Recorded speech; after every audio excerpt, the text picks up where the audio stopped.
Today topic is the seed germination, यानी कि seed कैसे जर्मिनेट होता है। तो पहले हम सीड एनाटॉमी के बारे में पढ़ेंगे थोड़ा बहुत। तो सीड एनाटॉमी में पहले सीड कोट होती है जो कि उसको एक प्रोटेक्शन देती है। एंडोस्पर्म होता है जिसमें फूड स्टोर होता है। अल्यूवियल लेयर जो आपकी प्रेजेंट होती है उसमें अबंडेंट ऑफ प्रोटीन प्रेजेंट होता है। तो आपका जो एंडोस्पर्म और अल्यूवियल लेयर होते हैं वो आपकी फूड प्रोवाइड करते हैं जर्मिनेटिंग सीड्स के लिए। ठीक है, तो अल्यूवियल जब हम कहते हैं कि आपके सीड्स के डिफरेंट पार्ट उनसे क्या बनेगा, तो कोटिलेडोन जो होता है वो आपका लीव्स बनाता है। एपिकोटाइल जो है आपका शूट बनाएगा और रेडिकल आपका जो है रूट की फॉर्मेशन करता है। जब हम सीड जर्मिनेट करने के लिए जो सीड यूज करते हैं तो उसकी फिजियोलॉजिकल कंडीशन देखते हैं। तो हम क्या देखते हैं कि सीड जो होता है अपनी रेस्टिंग स्टेज में होती है, जहाँ पे जो उसकी मेटाबॉलिक रेट होते हैं वो काफ़ी लो होते हैं। इसका रीजंस डिफरेंट होते हैं। पहला लो वाटर कंटेंट होता है, अबाउट 6 to 15% जो होता है उसमें वाटर कंटेंट होता है, जो कि इनसफिशिएंट होता है for maintaining target desire for the growth. Second insoluble desire food होता है जो कि काम नहीं कर सकता है एट रेस्पिरेटरी सबस्टेट। थर्ड आपका हार्ड सीड कोट होती है जो कि एक तरीके का बैरियर की तरह काम करती है for the gases exchange and इसमें इनहिबिटर भी प्रेजेंट होते हैं। Fourth inactive enzyme and growth regulator जो कि आपकी बहुत ही स्मॉल क्वांटिटी में प्रेजेंट होते हैं। पांचवा सुक्रोज जो कि as a substrate respiratory substrate use करता है initial stage of the respiration during the seed germination. जब हम सीड जर्मिनेशन की बात करते हैं तो सीड जर्मिनेशन एक प्रोसेस होते हैं जो सबसे पहले वाटर को इम्बाइब करती है। ठीक, उसके बाद जो है आपका सीड जो फूड रिजर्व फूड होता है वो मोबिलाइज होता है और फिर आपका उसमें से जो है एम्ब्रियो जो है उसमें से पेनिट्रेट करता है फ्रॉम द सीड्स को। तो ओवरऑल हम क्या कह सकते हैं कि सीड जर्मिनेशन एक प्रोसेस है। It is a process which start with the imbibition of water by dry seeds and ending with penetration of the embryo from the seed coat. Or you can say that it is a process of complete utilization of reserve food material of the seeds. Or you can also say that it is a process of dominant seeds wake up, grow out of seed coat and establish itself as a seedling. Seedling is a small plant. It is a emergence of radicals and plumule through the seeds coat. अब type of seed germination हम कहते हैं दो type के होते हैं, hypogeal seed germination और दूसरा जो आपका एपिजियल सीड जर्मिनेशन। तो हाइपोजियल सीड जर्मिनेशन और आपका एपिजियल सीड जर्मिनेशन, जब इन दोनों का हम डिफरेंस देखते हैं तो क्या है, तो पहले first one is the definition. तो epigeal seed germination it is a germination of plant that take place above the ground. In hypogeal seed germination it is the germination of plant that take place below the ground. Then cotyledon condition, तो in epigeal seeds cotyledon emerge out of soils and form first leaf dry and after then it fall down. In a hypogeal, cotyledon remain inside the soils and decompose.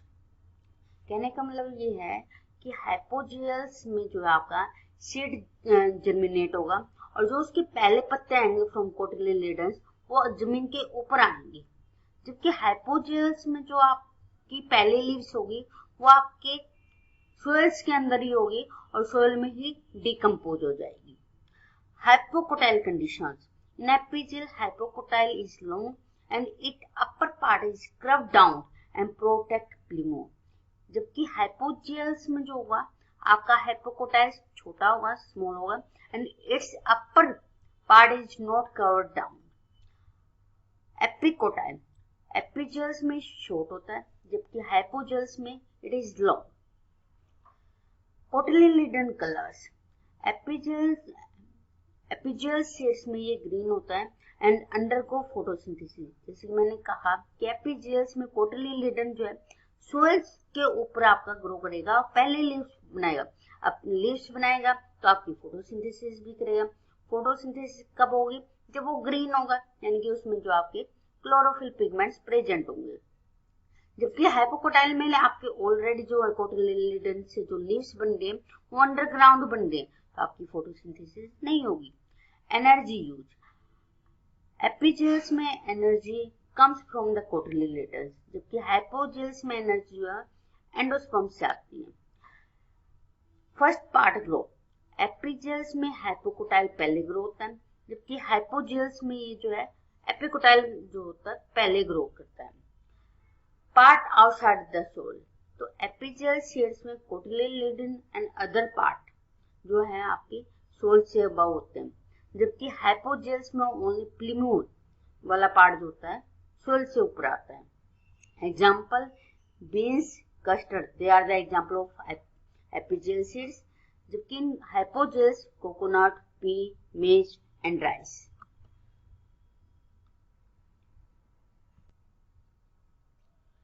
Requirement for seed germination, तो external factor में आते हैं आपके reserve food, hormone, water, air और oxygen, temperature, light and growing media. जबकि internal factors आपके आते हैं seed vitality, seed genotype, seed maturation, seed germination etcetera.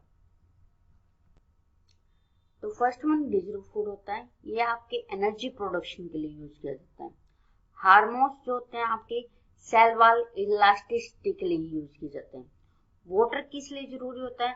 First one softening of seed coat, second increase permeability of seed, third act as a translocation media and fourth to hydrolysis complex food into the simpler soluble food। Fourth one air और oxygen. Air किस लिए चाहिए? For respiration. तो respiration जब हम air बात करते हैं तो ड्यूरिंग रेस्पिरेशन वो क्या करता है? First one for oxidation of fatty substance, second to utilise sugar during the respiration. Next आपका temperature, about 20 to 30 degree Celsius हमें वो टेम्परेचर चाहिए। टेम्परेचर किस लिए चाहिए? First absorption of water, second translocation of soluble food and hormones, third one respiration and cell division. Next आपका आता है लाइट। लाइट हमें जर्मिनेशन के लिए चाहिए, क्योंकि आपको पता है कि डिफरेंट टाइप के प्लांट होते हैं depending on the light requirement. जैसे कि एग्जांपल हम कहते हैं रोमैक्स, नाइजिला विस्कम, फाइसेलिस। तो यहाँ हम लाइट के अमाउंट के बेस पे हम कहते हैं कि आपके सीड्स जो होते हैं डिफरेंट टाइप के होते हैं। ठीक है, फर्स्ट वन आपका था पॉजिटिव फोटोब्लास्टिक, इसके एग्जांपल है लेट्यूस, टोबैको, मिस्टिल्टो एटसेट्रा, जो require exposure of the sunlight. Second negative photoblastic such as the onion, lily, amaranthus, nigella, they don't require exposed to the sunlight। non-photoblastic, non-exposed exposure of the light। Next आपका था growing media. Growing media हमें चाहिए nutrient को balance करने के लिए, ताकि plant में जो न्यूट्रिशन की कमी ना हो। तो ये जो आपकी फर्टिलाइजर और फंगिसाइड्स जो है ग्रोइंग मीडिया में दिए जाते हैं। नेक्स्ट आपका आता है जर्मिनेशन स्टेज। तो जब हम कहते हैं जर्मिनेशन स्टेज कौन कौन सी होती है, तो इसकी 3 स्टेज होती है, प्री जर्मिनेशन, जर्मिनेशन और पोस्ट जर्मिनेशन। तो प्री जर्मिनेशन में आप कहते हैं फर्स्ट वन आपका आता है डिहाइड्रेशन, जिसमें आता है आपका imbibition of water, second RNA and protein synthesis stimulated, third increase metabolism and increase respiration rate, fourth hydrolysis of food reserve by enzymes, fifth change in cell ultrastructure, sixth induction of cell division and cell growth। जब germination होता है तो वो germination के दौरान जो process होती है, फर्स्ट वन उसमें आता है rupture of seed coat, second आपका आता है emergence of seedling and usually radicle जो होता है आपका पहले आता है।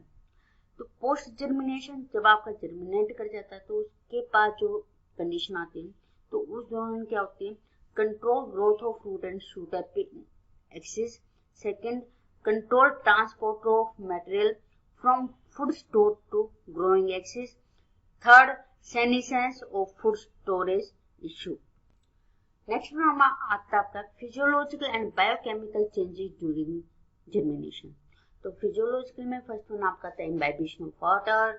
सेकेंड आपका आता है hydrolysis of complex storage food into simpler soluble form. Third one, change in organisational structure of embryo and endosperm और कोटिलिडन्स।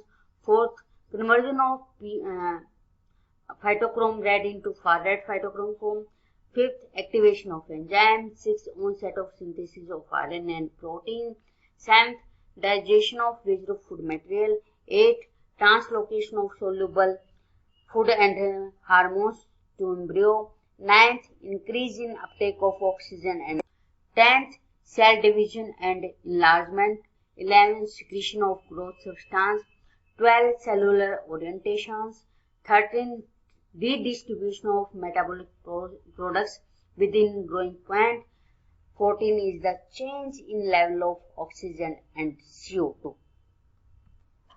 जब ओवरऑल हम जो प्रोसेस देखी जाती है सीड जर्मिनेशन की, तो हम क्या कहते हैं कि ड्यूरिंग सीड जर्मिनेशन, जब तक से आपका सीड जर्मिनेट नहीं हो जाता है, मॉइस्चर कंटेंट जो आपका कंटिन्यूस इंक्रीज होता रहता है। तो पहले ही जो प्रोसेस होती है वो इम्बाइबिशन ऑफ वाटर होती है, यानी कि पानी को जो है एब्जॉर्ब किया जाता है बाय द सीड्स। तो जब आपका वाटर एब्जॉर्ब किया जाता है तो उसके बाद जो आपके चेंजेस होते हैं वो होते हैं some amino acid metabolism.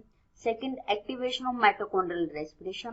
Third one is protein synthesis on long life mRNA, यानी कि जो ऑलरेडी आपके सीड्स के अंदर प्रेजेंट थे वो आपके जो है यूटिलाइज किए जाएंगे पहले। सेकंड आपका आता है मेटाबॉलिक एक्टिविटीज। मेटाबॉलिक एक्टिविटीज में आपके हैं नए एमआरएनए की फॉर्मेशन होगी, नए प्रोटीन बनेंगे, हाइड्रोलिसिस ऑफ स्टार्च होगा और आपका माइटोकॉन्ड्रियल की जो है कंप्लीट एक्टिविटी जो है शुरू हो जाएगी। नेक्स्ट आपका आता है प्रिपरेशन फॉर सेल इलोंगेशन।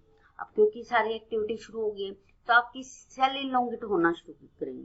तो सेल इलोंगेशन के दौरान जो प्रोसेस होती है उसमें आप क्या कहते हैं storage, protein, hydrolysis. Second, accumulation of osmotically active seeds. Third, enhancement of vascular system. Fourth, in large scale membrane biosynthesis and differentiation. Then next आपका स्टेप आता है रेडिकल इमर्जेंस, यानी कि आपको पता है कि जब आपका सीड ग्रो करता है तो सबसे पहले रेडिकल जो होते हैं वो आपकी बाहर आते हैं। तो उस दौरान जो आपके चेंजेस होंगी cellular synthesis, cell wall loosening, cell acidification. Second आपका आता है enhance mitochondrial activity and divisions, nuclear divisions. Third one आपका आता है weakening of extra embryonical seed coat, क्योंकि आपकी जब सीड कोट ही वीक होगी तभी आपका रेडिकल जो आपका बाहर निकलेगा। जब आपका सीड कोट ब्रेक डाउन हो जाता है तो आपके रेडिकल जो है बाहर आ जाते हैं और आपके सीडलिंग बन जाते हैं। तो जब सीडलिंग आपके ग्रो करते हैं तो उसके बाद जो स्टेप रह जाते हैं वो होते हैं ट्रांसलोकेशन, यानी कि जितना भी फूड रिजर्व होगा उनका एक जगह से दूसरी जगह ट्रांसलोकेशन होगा। सेकंड जो होगा आपका हार्मोनल इंटीग्रेशन होगा of reserve utilisation. Third one, large scale of DNA, protein, membrane और सेल वॉल सिंथेसिस होगी, क्योंकि आपके डिफरेंट प्लांट पार्ट्स वहां के बनेंगे, यानी कि आपका जो लीव्स बना, स्टेम बना, वो कंप्लीट अदर्स पहले लीव्स आएगा तो दूसरी लीव्स भी आएगी, तो उसकी ग्रोथ के लिए ये सारी चीज सिंथेसिस होंगी और आपकी जो प्लांट ग्रो करेगा। इस तरीके से जो है ये प्रोसेस आपकी होती रहती है। तो प्रोसेस ऑफ जर्मिनेशन के दौरान हम करेंगे वाटर अपटेक होता है इम्बाइबेशन के दौरान। रेस्पिरेशन जो होती है आपके एनारोबिक और एरोबिक दोनों होगी, ठीक है। तो इसमें क्या होता है जब एट 40% हाइड्रेशन स्टडी होता है, एट 100% हाइड्रेशन शार्पली इंक्रीज होती है रेस्पिरेशन रेट में। Third, break down of reserve material होता है। Fourth, synthesis of nucleic acid होता है। Fifth, mobilisation of reserve material होता है। Six, activation of hormones and synthesis of new enzymes होते हैं। Seventh, emergence of seedling out of seed coat. तो इन सब में हम क्या कहते हैं, जब सीड जर्मिनेशन होता है तो एसिडिक मीडियम जो होता है आपका मेंटेन किया जाता है। तो सीड जर्मिनेशन जो हम कह सकते हैं ये कॉम्प्लेक्स प्रोसेस है, जिसमें एंडोस्पर्म जो आपका शुगर में कन्वर्ट हो जाता है। शुगर जो आपकी सेल डिवीजन के लिए पावर देता है, एंड एम्ब्रियोनिक रूट, लीव्स और स्टेम जो होते हैं आपकी ग्रो करती हैं, एक्सपेंड करती हैं और डेवलप करती हैं। तो during seed germination radicles emerge due to mitosis fuelled, जो कि आपकी स्टार्च इनटू शुगर में कन्वर्ट हो जाता है। तो इसके लिए क्या कह रहे हैं कि जब वार्म कंडीशन होगी तो ये प्रोसेस जो है 4 से 5 दिन लेंगी, और अगर कूल कंडीशंस है तो ये जो है लॉन्गर टाइम भी ले सकती है फॉर जर्मिनेशन। तो सीड जर्मिनेशन में हम जब कह रहे हैं कि वाटर अपटेक होता है सबसे पहले थ्रू इम्बाइबिशन, तो आपकी ये सॉफ्टनिंग इनर टिश्यू करती है, cause swelling and seed coat rupture, more water uptake जो है लिया जाता है।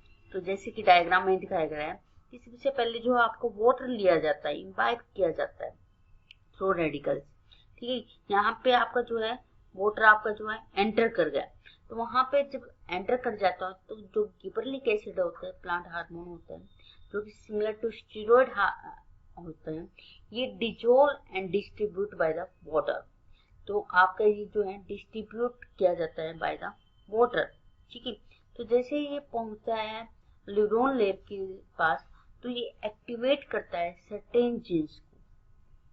तो जब आपके जीन्स एक्टिवेट हो जाते हैं तो उसके बाद आपकी ट्रांसक्रिप्शंस होती हैं, ट्रांसपोर्टेशन होता है, ट्रांसलेशन होता है, जिससे आपके एंजाइम माइलेज एंजाइम्स बनता है।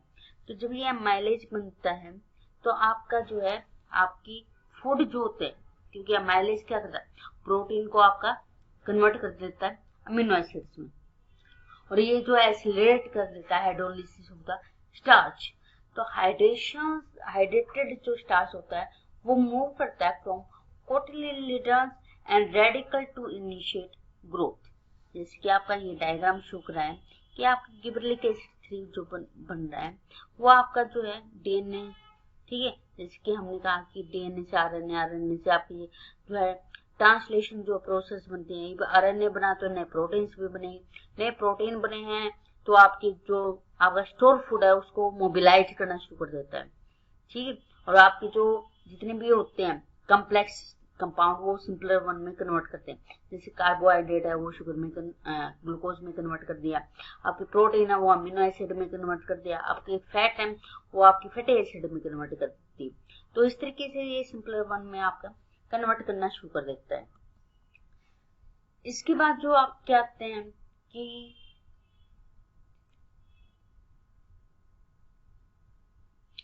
ठीक है, तो जब ये कन्वर्ट होते हैं तो ये आपका एनर्जी फिर से आपका जो है कोटिलिडन्स में पहुंचा देता है, जो सिंपलर वन होता है, जहां से आपके रेडिकल जो होते हैं सबसे पहले बाहर आते हैं और आपके एपिकोटाइल जो है बाद में ग्रो करता है। क्योंकि आपको पता है कि कोटिलिडन आपका लीव्स बनाता है, रेडिकल से आपका रूट फॉर्मेशन होते हैं, और एपिकोटाइल से आपका क्या है शूट फॉर्मेशन होगी। तो यानी कि आपका ये पूरी प्रोसेस होने के बाद जो है आपके प्लांट जो है सीडलिंग में कन्वर्ट हो जाता है।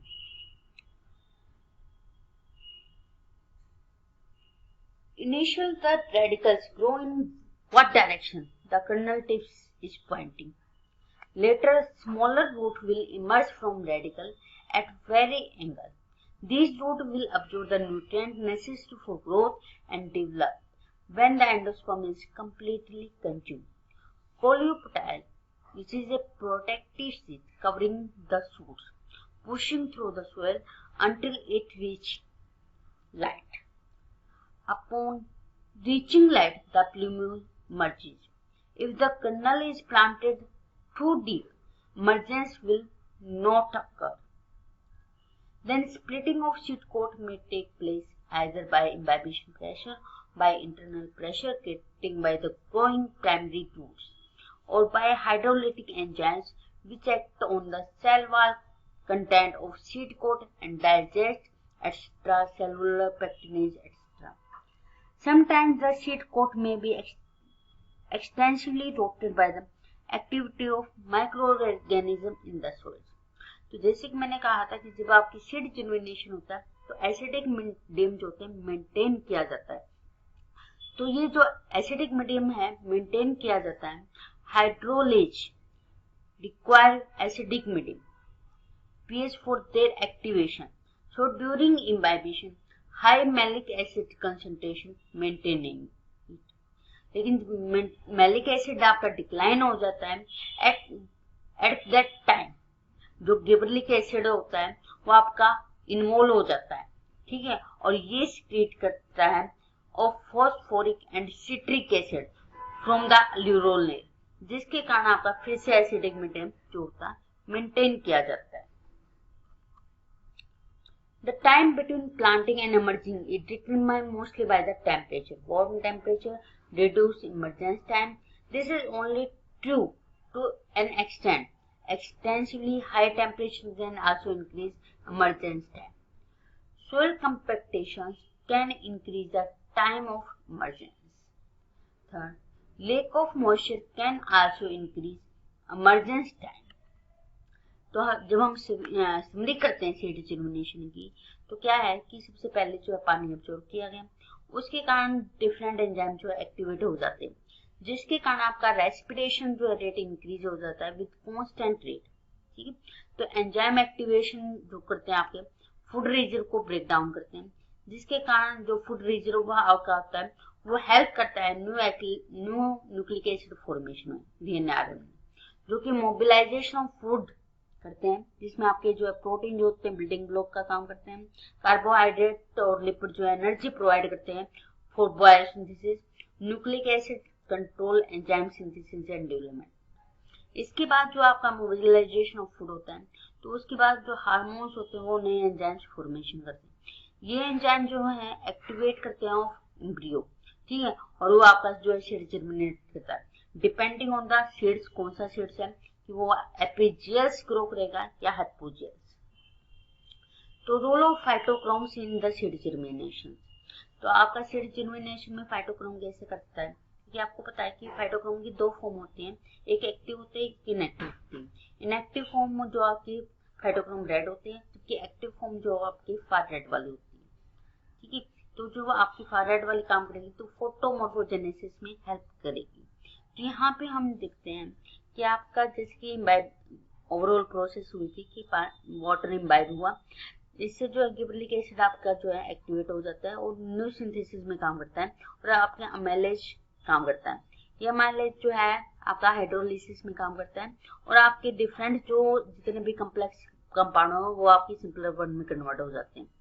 तो फिर आपकी जो है ये सिंपलर वन आपके जो फिर से कोटिलिडन की तरफ चले जाते हैं और वहां पे आप जो है जर्मिनेट कर जाते हैं।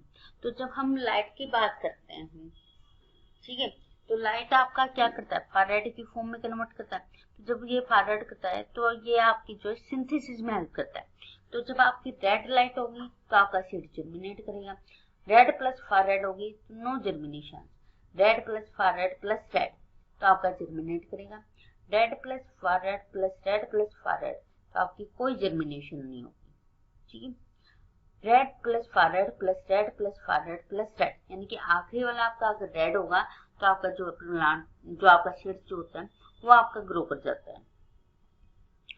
नेक्स्ट आपका आता है hormone regulations during seed germination. तो जैसे कि आपका लाइट है, लाइट आपका फाइटोक्रोम को एक्टिवेट करता है, जैसे कि प्रीवियस स्लाइड्स में आपको कहा गया, ये गिबरलिक एसिड को एक्टिवेट करता है और आपका एम्ब्रियोनिक ग्रोथ पोटेंशियल इंक्रीज हो जाता है और आपका सीड जो है जर्मिनेट कर देता है। इसके अलावा डिफरेंट प्लांट हार्मोन है, वो भी आपकी जो है जैसे कि इंडोल एसिटिक एसिड हुआ, आपका शुगर हुआ, नॉन फैक्टर जो है प्रमोटिंग ब्रासिनोस्टेरॉइड्स हुए, साइटोकाइनिन जो सेल डिवीजन में हेल्प करता है। तो ये सभी आपके इंक्रीज सीड जर्मिनेट को इंक्रीज करते हैं और सीड कोट को ब्रेक करने के काम आते हैं, सीड डोरमेंसी को ब्रेक करने के काम आते हैं।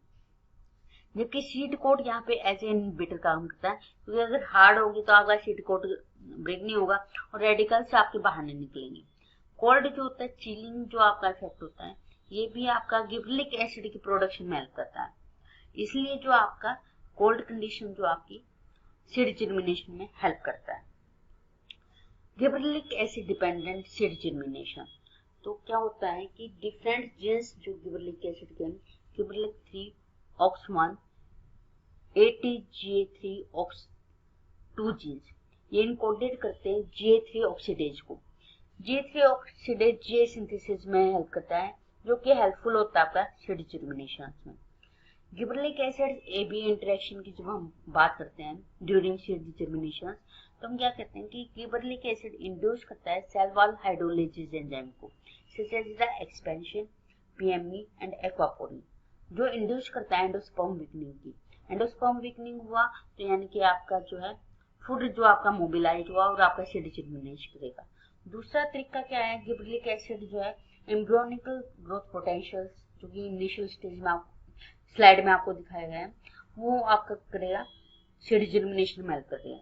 जबकि ABA क्या करेगा, या तो डायरेक्ट आपका सीड जर्मिनेशन को इनहिबिट करता है या इनडायरेक्ट वे में करता है। इनडायरेक्ट में ये क्या करता है कि इनहिबिशन करता है सेल वॉल हाइड्रोलाइज एंजाइम को, और इनहिबिट करता है एंडोस्पर्म वीकनिंग को। एंडोस्पर्म अगर वीकनिंग नहीं होगा तो आपका जो सीड मोबिलाइज नहीं होगा, सीड मोबिलाइज नहीं होगा तो आपका जो है मतलब फूड मोबिलाइज नहीं होगा, फूड मोबिलाइज नहीं होगा तो आपका फूड नहीं मिलेगा जर्मिनेटिंग सीड्स को, और आपका जो है ग्रो नहीं करेगा।